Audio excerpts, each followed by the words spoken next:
વડોદરા શહેરમાં તમામ તહેવારો હર્ષોલ્લાસભેર સાથે ઉજવવામાં આવતા હોય છે, પરંતુ એક દુઃખની વાત પણ છે। વડોદરાવાસીઓ સૌ ઉત્તરાયણની મજામાં અબોલ પશુ પક્ષીઓને બચાવવા માટે શું કરવું તેનું પણ ધ્યાન રાખવું પડે।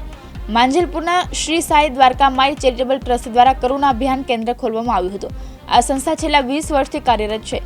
તેઓ સાપ તથા મગર વન્યજીવને લગતા કોલ મળતા જ આ ટીમ તાત્કાલિક ઘટનાસ્થળે પહોંચીને રેસ્ક્યુ કરતી હોય છે। સાથે સાથે ઉત્તરાયણ પર્વ ધ્યાનમાં રાખી દર વર્ષની જેમ આ વર્ષે પણ પક્ષીઓ બચાવવાનું અભિયાન કેન્દ્ર ખોલવામાં આવ્યું છે, જેમાં જાહેર જનતાને અપીલ કરી રહ્યા છે કે આ ધારદાર દોરીના કારણે પક્ષીઓ ઘાયલ થાય તો તેમના પરિવારનું શું, જેને ધ્યાનમાં લઈ વડોદરા શહેરની તમામ જનતાને અપીલ છે કે જ્યાં પણ પક્ષીઓ ઘાયલ થયા હોય તાત્કાલિક પક્ષીનો બચાવ અભિયાન ખાતે પહોંચાડવો અને સંપર્ક કરો જેથી પક્ષીઓને સારવાર મળી રહે।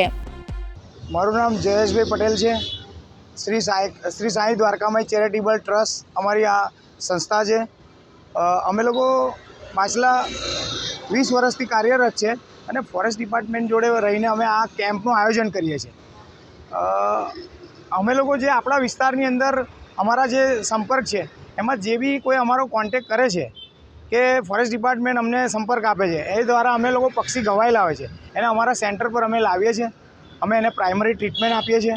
પ્રાઇમરી ટ્રીટમેન્ટ આપ્યા પછી અમે ફોરેસ્ટ ડિપાર્ટમેન્ટ અને જે આપણું હોસ્પિટલ જે અમને સોંપેલું ત્યાં અમે એ પક્ષીને ત્યાં સુપ્રત કરીએ છીએ। હવે ગણતરીના દિવસો બાકી છે ઉત્તરાયણના પર્વને લઈને, તો તૈયારી કેવી છે અત્યારે પક્ષી બચાવવાની અને આપણી સાથે ટીમમાં કેટલા માણસો જોડાયા છે?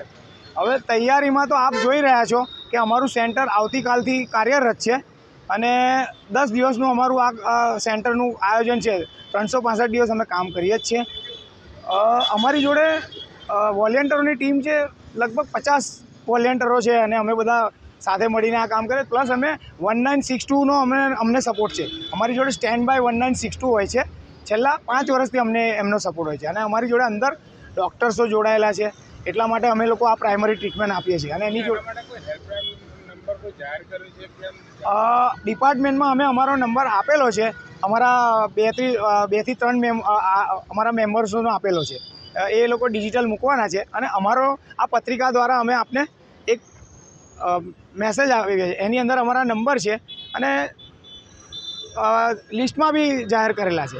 એટલે કોઈને બી પક્ષી દેખાય તો અમારો સંપર્ક કરો, અમે એને તરત અમારા સેન્ટર પર લાવીશું અને એને સુરક્ષિત અમે એમની જગ્યા પર પહોંચાડીશું। વિજય ચૌહાણ, દિવ્યાંગ ન્યૂઝ, વડોદરા।